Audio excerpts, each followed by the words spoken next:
أعوذ بالله من الشيطان الرجيم. بسم الله الرحمن الرحيم. الحمد لله رب العالمين، والحمد حقه كما يستحقه حمدا دائما أبدا يصعد أوله ولا ينفذ آخره. وصلى الله على سيدنا ونبينا محمد وآله الطيبين الطاهرين، واللعن الدائم على أعدائهم أجمعين إلى قيام يوم الدين. صاحب السماحة الشيخ حسين آل ياسين، أصحاب السماحة والفضيلة، الإخوة الأخوات، السلام عليكم جميعا. باقر وشيعته أن يكمنوا 7 حجج بعد وفاته، وهي أيام صعبة كان فيها في معظمها في الشام رجل بطاش كقومه سليمان بن عبد الملك، الذي كان له مواصفات موغلة في القذارة. جبار، بطاش، نهم، لم يسبقه في حب البطن إلا معاوية، لقول رسول الله صلى الله عليه وآله: لا أشبع الله له بطنا. والحديث عن معاوية ثابت. أحد شراح الصحاح، وعادة أحاول أن أتجنب الأسماء ما استطعت إلى ذلك سبيلا، أحد شراح الصحاح صحيح البخاري يقول: وهي ميزة حسنة في الملوك أن يكون الرجل أكولا، فهي تتناسب مع ملكه. ما بعرف من أين جيء بهذه النظرية لتلميع صورة معاوية بن أبي سفيان. عجيب. أوليس مستهجن من المستهجن أن يعاد حقن القاذورة وإحيائها من جديد في مسلسل هنا وتكاليف هناك أليس منكم رجل رشيد؟ لك هذا المال لو صرفتموه في إحياء تراث بصورة أنبل ما وجدت غير معاوية بن أبي سفيان. سليمان بن عبد الملك من جملة مآثره أنه كان أكولا نهما، وكان لا يصبر على الطعام، فأمر فوسعوا له أكمام جببه، فكان يدخل في كل كم لحما أو فروجا ويهويه حتى يبرد. وتقادمت الأيام ونهبت قصور بني أمية، فأمر أحد خلفاء بني العباس قال: جيئوني بجبب سليمان بن عبد الملك، فجيء له بها، فإذا بآثار السمن والدهن ما زالت في الأكمام. يعني الخبرية أكدت بعد عشرات السنين.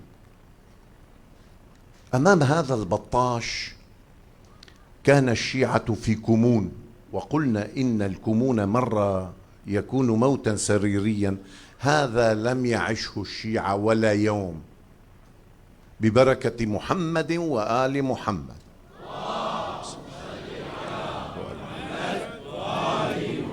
ولن يعيشوا أيضا بنفس البركة، لأن الله بالغ أمره، قد جعل الله لكل شيء سببا. هذا في مرحلة الكمون كانت الثقافة تسير شلالا من قبل إمامنا الباقر صلوات الله وسلامه عليه إلى دوائر بعضها خاص حميم، وبعضها أوسع في الخصوصية كحال المجتمعات. الآن كل واحد منكم له أصدقاء خاصون وله أصدقاء عامون، ما يقوله أمام الخاصة لا يردده أمام عموم أصدقائه. بس الكتلة كانت في حالة تشبع ثقافي وخروج من الاندهاش الذي صدمت به واقعة كربلاء الأمة. خرج الرجال من تحت يد محمد بن علي الباقر مردة في الخير، كل واحد منهم مارد. جابر بن يزيد الجحفي 50,000 حديث، 50,000 حديث.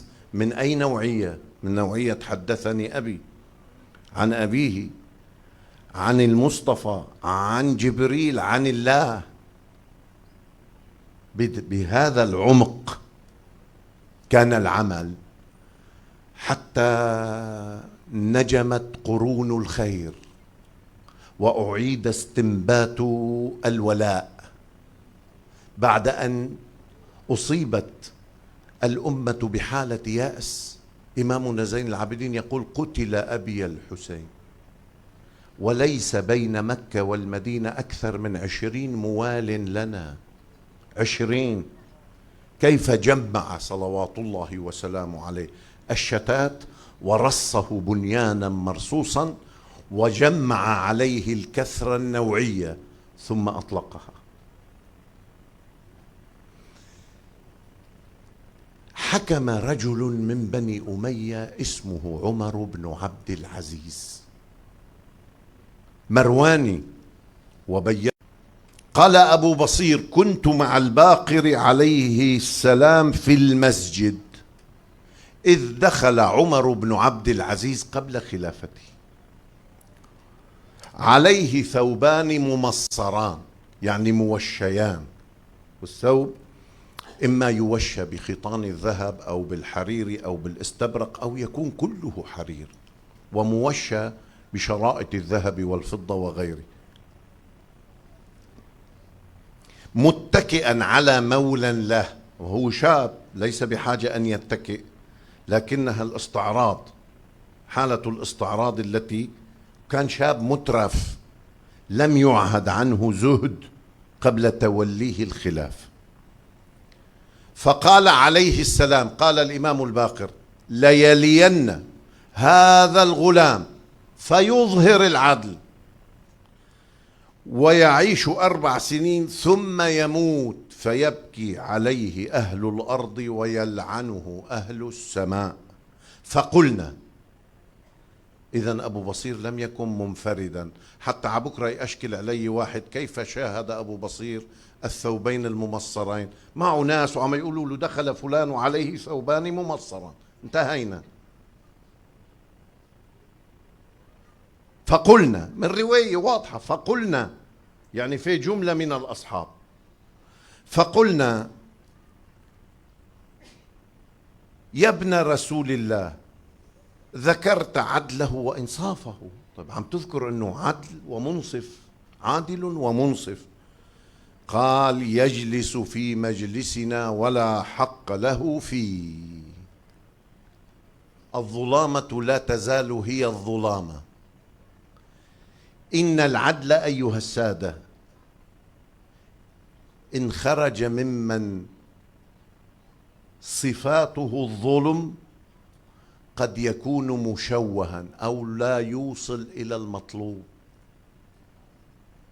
لا بد أن تقف خلف النفس خلف العدالة نفس عادلة،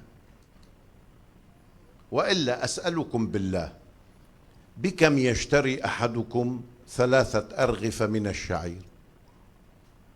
هون أنا عم بشتريهم 4 أرغفة ب1000 دينار، يعني أقل من $1. ما قيمة 3 أرغفة من الشعير ينزل فيها قرآن يتلى إلى يوم القيامة ويطعمون الطعام على حبه مسكينا ويتيما وأسيرا؟ هي الآيات لقيمة أرغفة الشعير أو للنفوس الصمدانية الكبرى التي وقفت خلف الأرغفة؟ مكتار حاولوا بعد أن نزلت آية الذين يؤتون الزكاة وهم راكعون، كلهم مدوا إيديهم في الصلاة، ما كنت ترى راكعا إلا على يد واحدة ويده الأخرى ممدودة، ويأتي الفقراء فيستفيدون، ماشي، لكن لم تتحرك السماء ولا بآية ولا بحرف ولا بكلمة، لأنها من مختصات علي بن أبي طالب الذي لا يقاس به أحد على الإطلاق. اللهم صل. انتهينا. ضعوا نقطة على أول السطر. عندما تصل النوبة إلى علي: أنا في مديحك ألكن لا أهتدي، وأنا الخطيب الهزبري المسقع، أأقول فيك صميضع؟ كلا ولا حاشا، لمثلك أن يقال صميضع، ورأيت دين الاعتزال، وإنني أهوى لأجلك كل من يتشيع.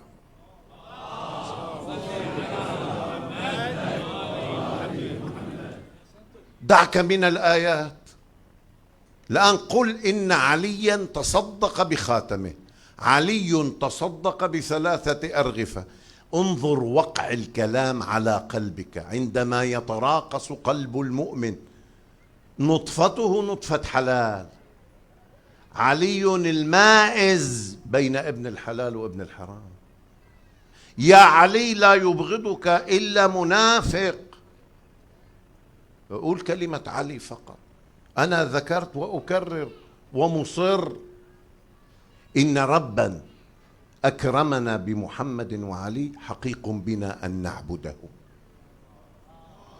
اللهم صل على، لأنه كامل أرسل كملا. بربكم هل رأيتم موال لعلي على مدى التاريخ استحى بموالاته إلا يرفع بها رأسه ويمط عنقه للسيف؟ هل من والى غير علي عليه السلام يفعلها؟ مو عند أول منعطف يتبرأ منهم وممن والاهم قاسوك أبا حسن بسواك، وهل بالطود يقاس الذر؟ أنا ساووك بمن ناووك، وما ساووا نعلي قمر. فإذا الرجل سطى على مقام ليس له. بدك تتمم العدالة، اصنع ما صنع معاوية بن يزيد. قال: لست من أهل هذا الأمر، وأهله هم أهل البيت. صرح الرجل، فلاقى منا محمدة سيبقى لأنه كلام نقض حجية من سبقه. له في رقبتنا دين رحمة الله عليه. يزيد، معاوية ابن يزيد ابن معاوية. ومع ذلك رووا عن الباقر حتى يكون منصف أنه سئل عن عمر بن عبد العزيز فقال: أما علمت أن لكل قوم نجيبة، وأن نجيبة بني أمية عمر بن عبد العزيز، وأنه يبعث يوم القيامة أمة وحده؟ شو بتفهموا من الكلام؟ أنه يبعث أمة وحده، وهو أنجب ما خلفته أمية، أو من أنجب بني مروان، لكن ليس في الحديث دلالة على نجاته أبدا. لا يبعث مع يزيد ومع مروان ومع عبد الملك، يبعث لحاله. ليس في الحديث إن صح. ترى الحديث الأول صحيح لا ريب، الحديث الثاني إن صح ليس فيه دليل نجاة على الإطلاق، دليل تميز، وهو ما نسميه في بلادنا أعور بين عميان. أعور بين عميان، يعني يكاد يرى طريقه. عهد إليه سليمان بن عبد الملك. لماذا عهد إليه؟ يقولون لأن لعمر بن عبد العزيز يد عليه عندما نازع سليمان أخوه في الملك. وقف عمر بن عبد العزيز مع سليمان. نحن لا نوافق على هذا الاستنتاج لما سنبينه إن شاء الله. بس مفردة بسيطة: عندما عهد إليه قال: هذا كتاب من سليمان أمير المؤمنين، إني قد عهدت إلى عمر بن عبد العزيز من بعدي ومن بعده إلى أخي يزيد، يزيد بن عبد الملك. طيب مو يزيد مفترض أسن من عمر بن عبد العزيز، ما أدراك يا سليمان أنه سيعيش حتى لو كان أصغر منه سنا على فرض، من أدراك أنه سيعيش إلى ما بعد عمر بن عبد العزيز لولا أنكم تركبون تركيبة خفية؟ طيب بعد أكثر من هيك، المناوئون لعمر بن عبد العزيز يذكرون مفردة يجب أن نتوقف عندها مليا. عندما مات سليمان بن عبد الملك نزل أبناؤه وعمر بن عبد العزيز، 3 من أبنائه وعمر في القبر يلحدونه، فتحرك، قالوا: عاش أبونا ورب الكعبة. أسكتهم، قال: عوجل أبوكم ورب الكعبة. واتهموه بأنه دفن سليمان حيا، تهمة موجودة في كتب التاريخ. أولا لست ممن يكشف لك الغطاء، لا أنت ولا سليمان بن عبد الملك، تحرك من بداية التعذيب، يعني عوجل أبوكم ورب الكعبة. شو هالمسخرة هاي؟ أي منا يرضى أو يقبل بها؟ إما تحرك لأنه هم حركوا، أو كان فيه بقية فأجهز عليه الرجل وانتهى. لا يوجد احتمالات كثيرة في مثل هذا الموقف. وأحيانا عندما ينزل الميت في قبره تصبح الحركات عضلية لا إرادية، فإن حركت عضلة في جانبه الأيسر ربما شدت عضلة في جانبه الأيمن، وهكذا. سأفها الآد إلا أن نوغل في الاتهام لنقول كما قال بعض المؤرخين إن عمر بن عبد العزيز دفن سليمان بن عبد الملك حيا على مرأى ومسمع من أولاده، وهو أمر لا نستطيع أن نغوص فيه لأننا لا نملك دليلا سوى ما رووه هم. أيها السادة، احتاج الأموي إلى فترة سماح، احتاج الأموي إلى تجديد دم، احتاج الأموي إلى تلميع نظام. اللي من جالنا منكم يذكرون صدام وصحوته الإيمانية. إيش جاب الصحوة الإيمانية لحزب البعث العربي الاشتراكي؟ تلميع. أولا نقضي على كل من ينهج دينا غير هذه الصحوة، فإذا مسكنا بزمام الدين وساوينا للشعب العراقي صحوة إيمانية بيمشي بهذا الإيمان، وإلا تضرب عنقه، وقد فعلوا ذلك وأنتم شهود، أو مو كلكم، بعضكم شهود على ذلك. كان الدين ما تراه الصحوة الإيمانية دينا، وما لا تراه دينا. لا، لامتصاص نقمة الشارع الذي يهفو بفطرته وبطبيعته، يهفو إلى دينه، الناس تحب دينها. طيب خلي يقرأوا بمفاتيح الجنان، لا، هذا لا يدخل في الصحوة. يا أخي،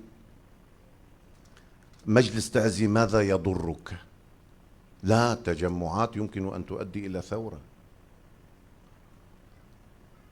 أنت قد قرأت التاريخ وعلمت أن ما من رجل عاند الحسين إلا وبكت في الدنيا قبل الآخرة. هاو 2 أيها السادة، راقبوا، ما في حدا داس طرف الحسين عليه السلام والزهراء عليها السلام إلا أركس في الدنيا قبل الآخرة. بقيت الأئمة ربما يؤجل العذاب إلى يوم القيامة، بس بالنسبة لهذين العلمين صلوات الله وسلامه عليهما في الدنيا قبل الآخرة. انظروا إلى الذين تجمهروا وقصفوا مقام أبي الفضل ومن ثم مقام الحسين، كيف ردهم الله إلى مناحرهم.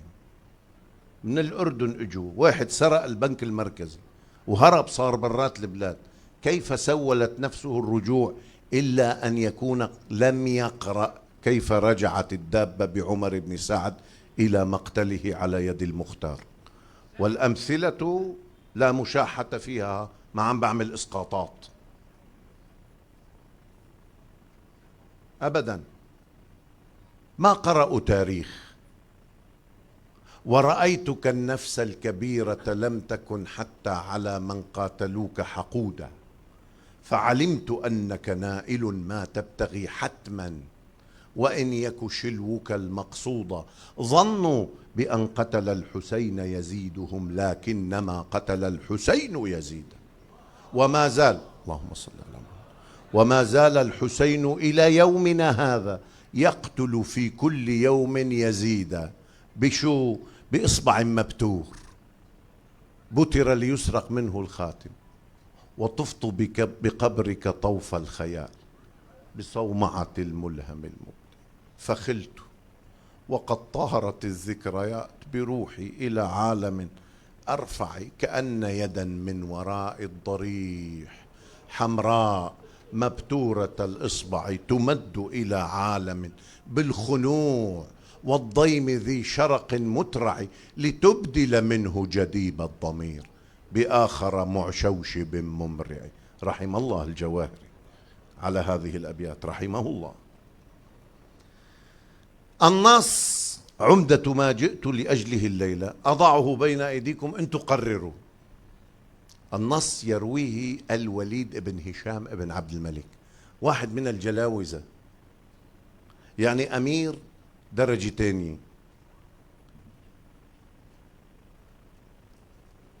قال الوليد بن هشام، شوفوا: لقيني يهودي فأعلمني أن عمر بن عبد العزيز سيلي هذا الأمر وسيعدل فيه.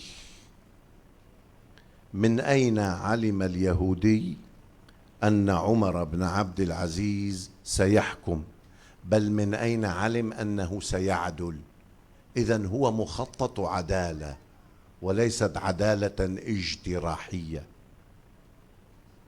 مخطط. ليش اليهودي في دمشق يعلم من سيكون الخليفة؟ كيف يمكن أن يفكر إنسان بمسار عملي أن تخرج الخلافة من ولد عبد الملك؟ ما هو دور اليهود في تعيين عمر بن عبد العزيز؟ هل استشعروا خطورة ما يجري من نار تحت الرماد في جسد الأمة فأرادوا فترة سماح تنفس لهيب النار؟ هو ذلك، لا يوجد تفسير آخر. لقيني يهودي فأعلمني أن عمر بن عبد العزيز سيلي هذا الأمر وسيعدل فيه. ثم لقيني، هذا الأخطر، هذا هو الأخطر. ثم لقيني بعد فقال: إن صاحبك سقي السم، إن صاحبك سقي فمره فليتدارك نفسه. لحد هون الرواية توجب أكثر من شك، بل توجب علما بما جرى. يقول الوليد بن هشام: فجئت إلى عمر بن عبد العزيز فأخبرته، قال: لله دره من عالم، لليهودي. ويا عالم، هذا الرجل هرهر حكي من مؤسسة، من محفل طويل عريض. هذا ممكن عم يبعث لك رسالة إن الترياق موجود، تنفذ بعض الشروط نعطيك إياه، احتمال.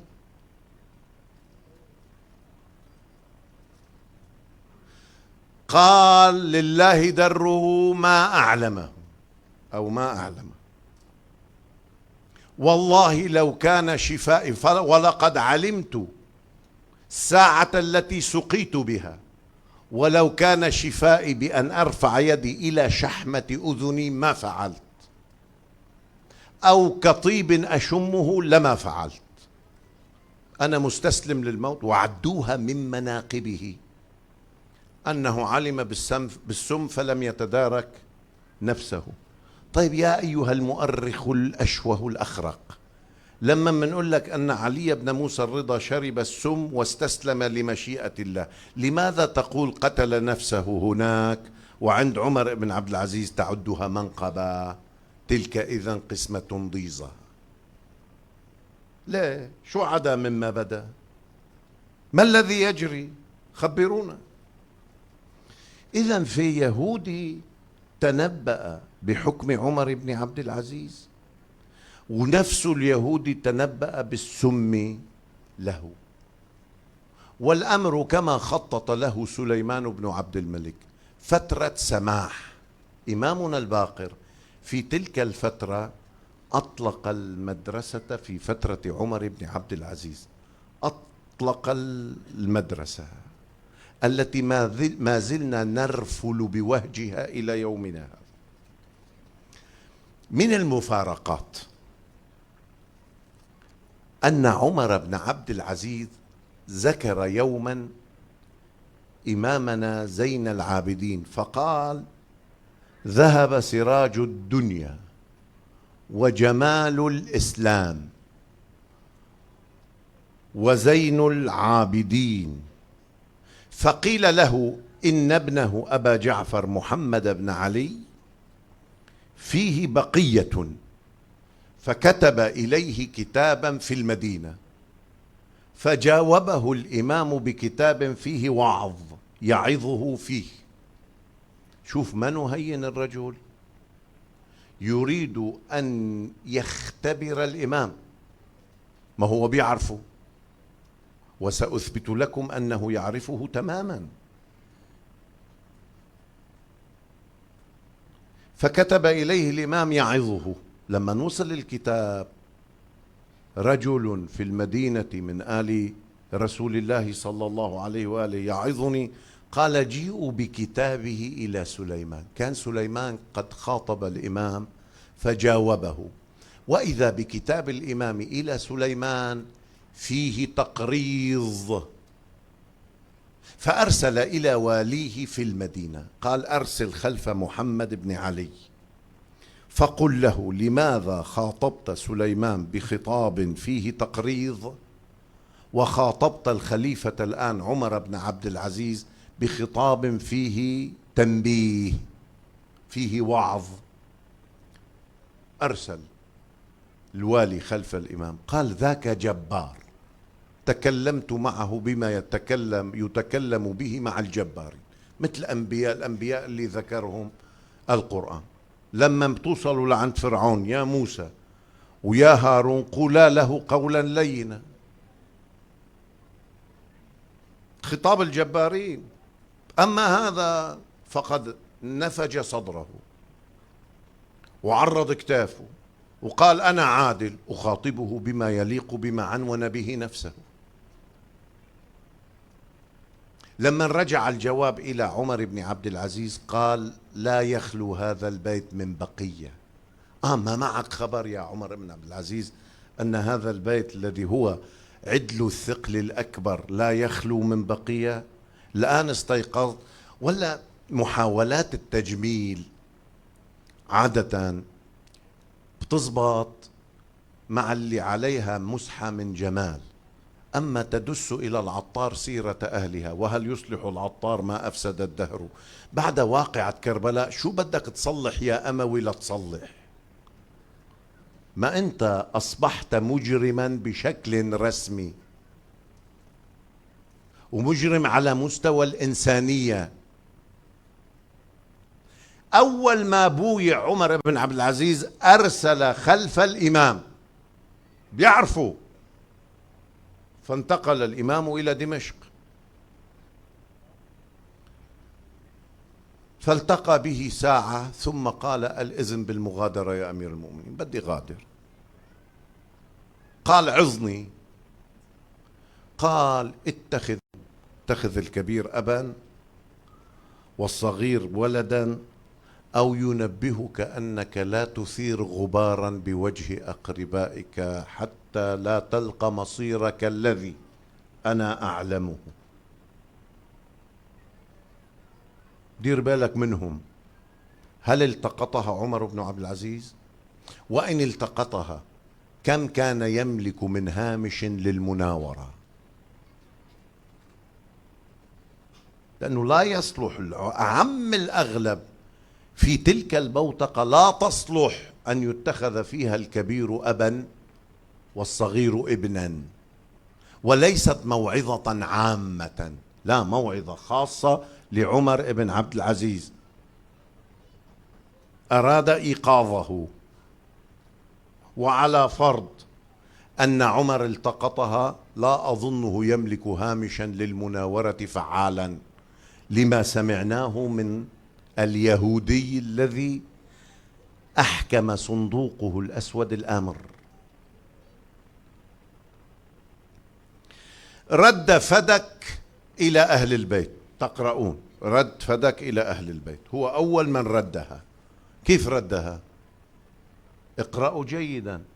جاء إليه قومه قالوا كيف ترد؟ قال هذه أرض وهبها معاوية لمروان، ووهبها مروان لعبد العزيز أبي،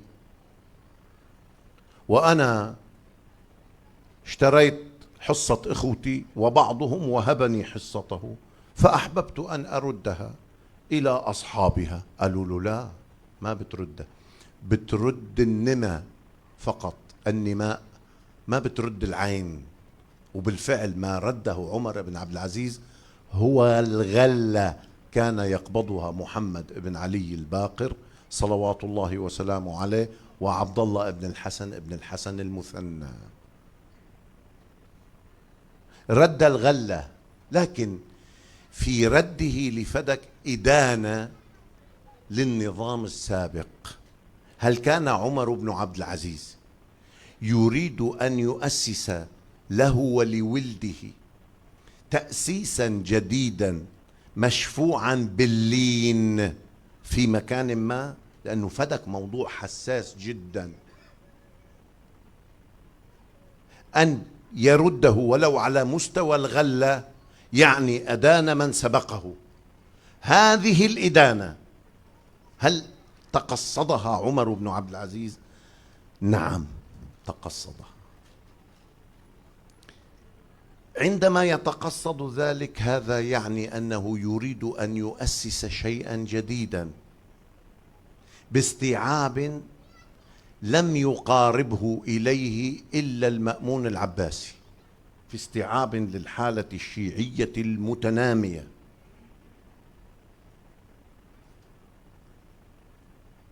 وفدك مهما قالوا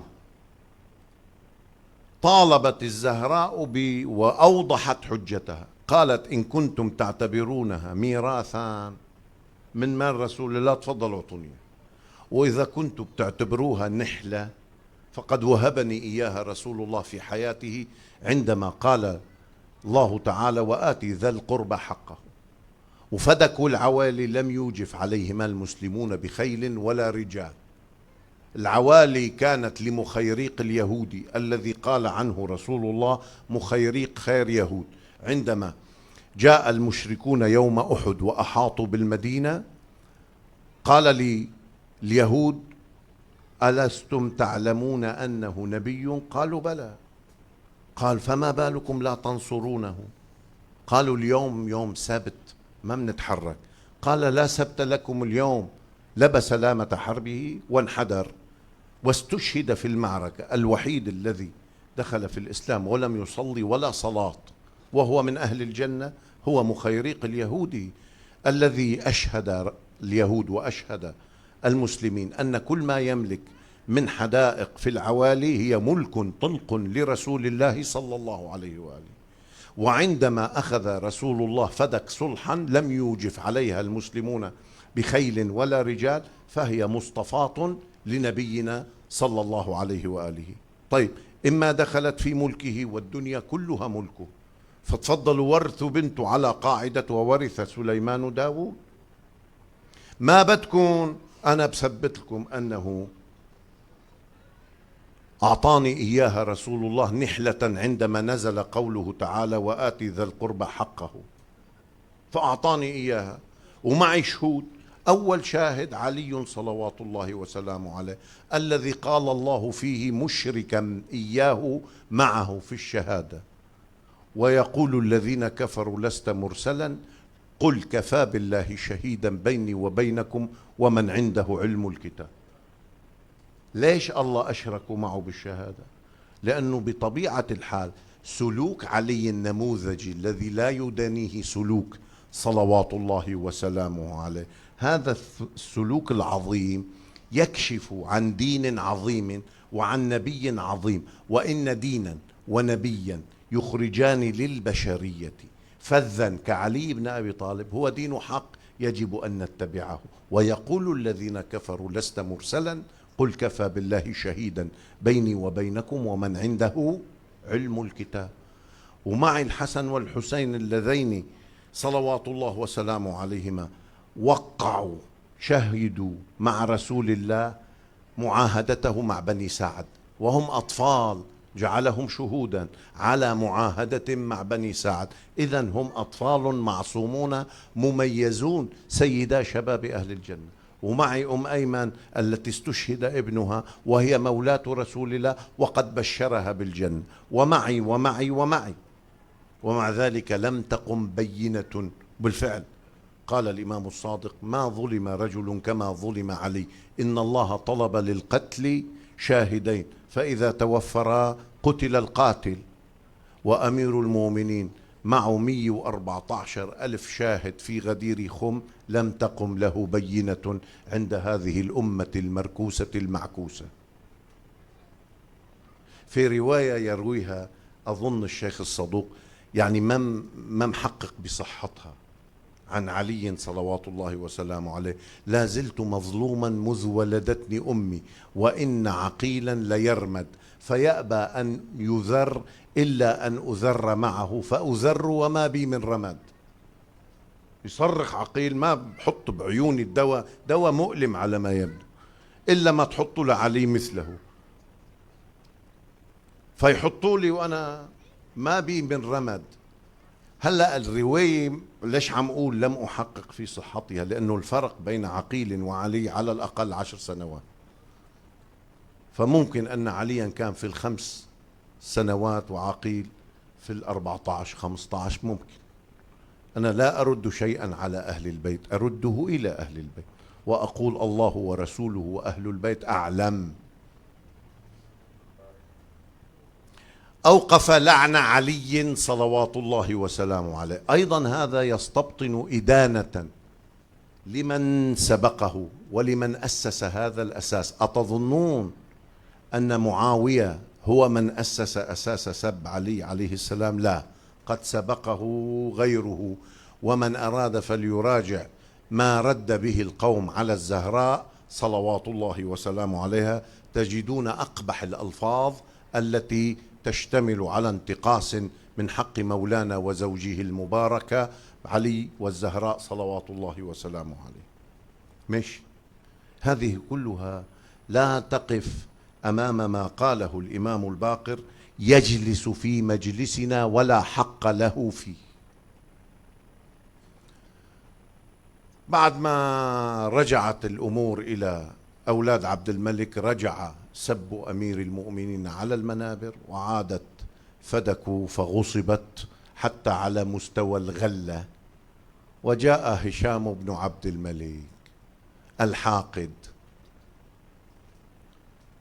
الأحول سائل الأنف،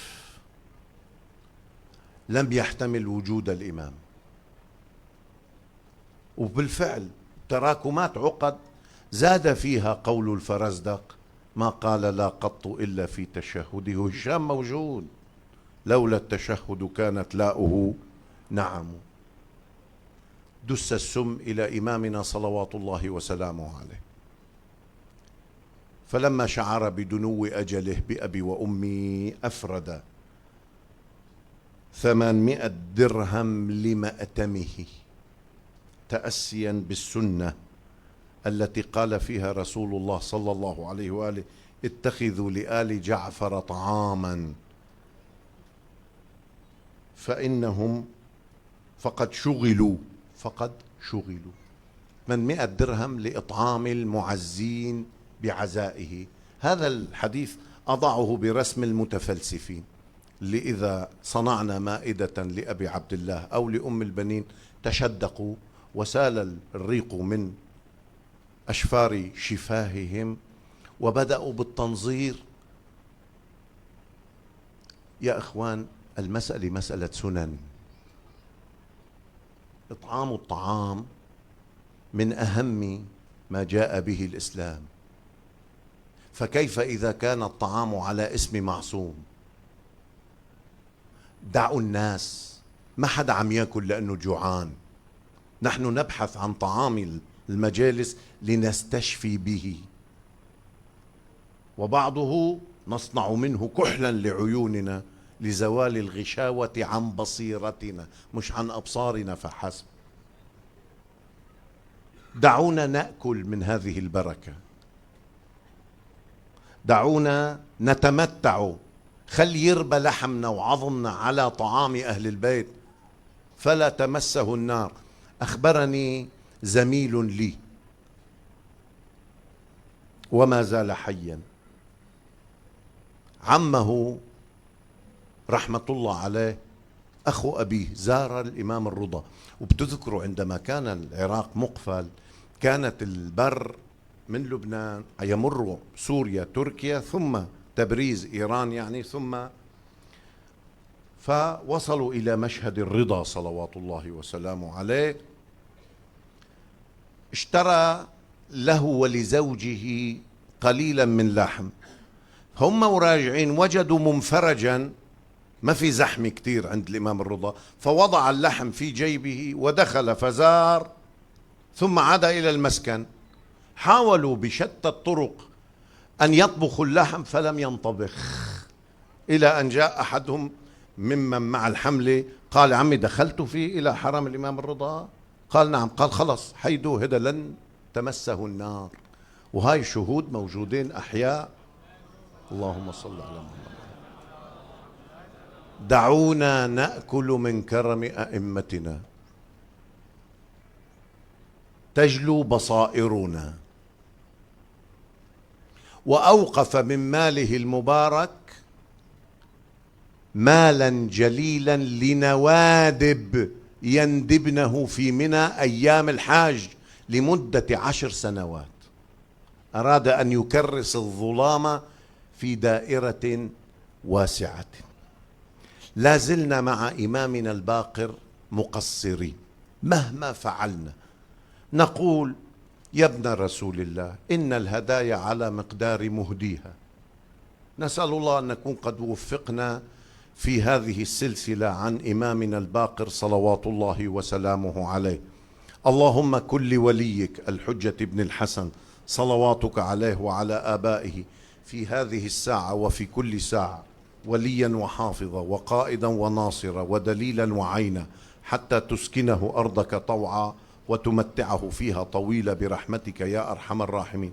اللهم لا تدع لنا في هذا المجلس الجليل ذنبا إلا غفرته، ولا هما إلا فرجته، ولا دينا إلا قضيته، ولا رزقا إلا بسطته، ولا مرضا إلا شافيته وعافيته. رب اجعل هذا البلد آمنا وارزق بنيه من الثمرات لعلهم يشكرون.